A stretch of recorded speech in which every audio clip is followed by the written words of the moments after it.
যুদ্ধ শেষ হলেও পর্দার আড়ালে শুরু হয়েছে আরো ভয়ঙ্কর এক লড়াইয়ের প্রস্তুতি।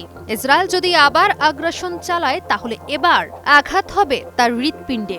আর ইরানের পরমাণু কর্মসূচি তা কখনোই থামবে না, এমনটাই জানিয়েছেন ইরানের প্রেসিডেন্ট মাসুদ পেজেশকিয়ান। সম্প্রতি আল জাজিরাকে দেয়া এক সাক্ষাৎকারে পেজেশকিয়ান জানান, ইরান আরেকটি যুদ্ধের জন্য পুরোপুরি প্রস্তুত। তাদের সেনাবাহিনী ইসরায়েলের গভীরে আবার আঘাত হানার জন্য তৈরি।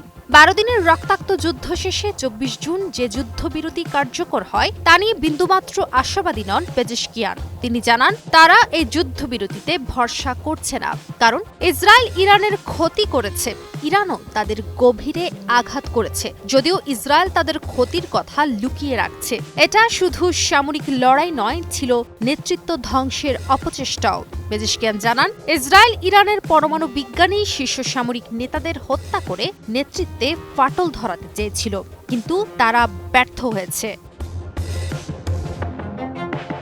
পেজেশকিয়ানের কণ্ঠে ছিল অদম্য দৃঢ়তা। তিনি বলেন, তারা তাদের ইউরেনিয়াম সমৃদ্ধকরণ কর্মসূচি চালিয়ে যাবেন, আন্তর্জাতিক আইন মেনেই তা হবে।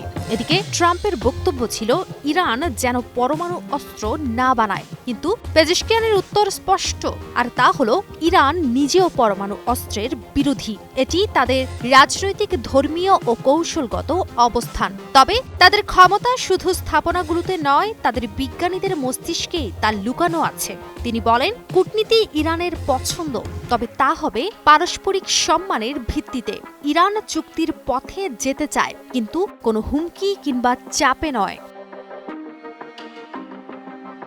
এছাড়াও এই সাক্ষাৎকারে পেজেশকিয়ান এক বিস্ফোরক তথ্য প্রকাশ করেন। ১৫ জুন তেহরানের জাতীয় নিরাপত্তা পরিষদের এক বৈঠকে তার উপর হামলা চালানো হয়। তিনি জানান, এটি ছিল ইরানের রাজনৈতিক নেতৃত্বকে নিশ্চিহ্ন করে দেশকে অস্থির করার পরিকল্পনা, কিন্তু ইসরায়েল ব্যর্থ হয়েছে। তবে কাতারে অবস্থিত আমেরিকার আল উদেইদ ঘাঁটিতে ইরানের প্রতিশোধমূলক হামলা নিয়ে তিনি স্পষ্ট করেন, তারা কাতারকে নয়, কাতারে থাকা মার্কিন ঘাঁটিকে আক্রমণ করেছে।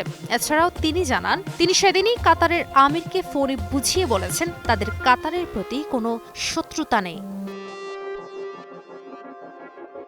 এ বিষয়ে ইরানের পররাষ্ট্রমন্ত্রী আব্বাস আরাকচি জানান, ইরানের পরমাণু কর্মসূচি নিয়ে কোনো ভুল বোঝাবুঝির অবকাশ নেই। তারা IAEA এর সঙ্গে সহযোগিতা বন্ধ করেনি। ইরান তার পারমাণবিক স্থাপনাগুলোর ক্ষয়ক্ষতি বিশ্লেষণ করছে এবং শিগগিরই আন্তর্জাতিক সংস্থাকে জানাবে। এদিকে আসছে শুক্রবার তুরস্কে ফ্রান্স, জার্মানি ও যুক্তরাজ্যের সঙ্গে ইরানের উচ্চ পর্যায়ের বৈঠক হতে যাচ্ছে। এ যেন ইঙ্গিত, কূটনীতির পথ এখনও পুরোপুরি বন্ধ হয়নি।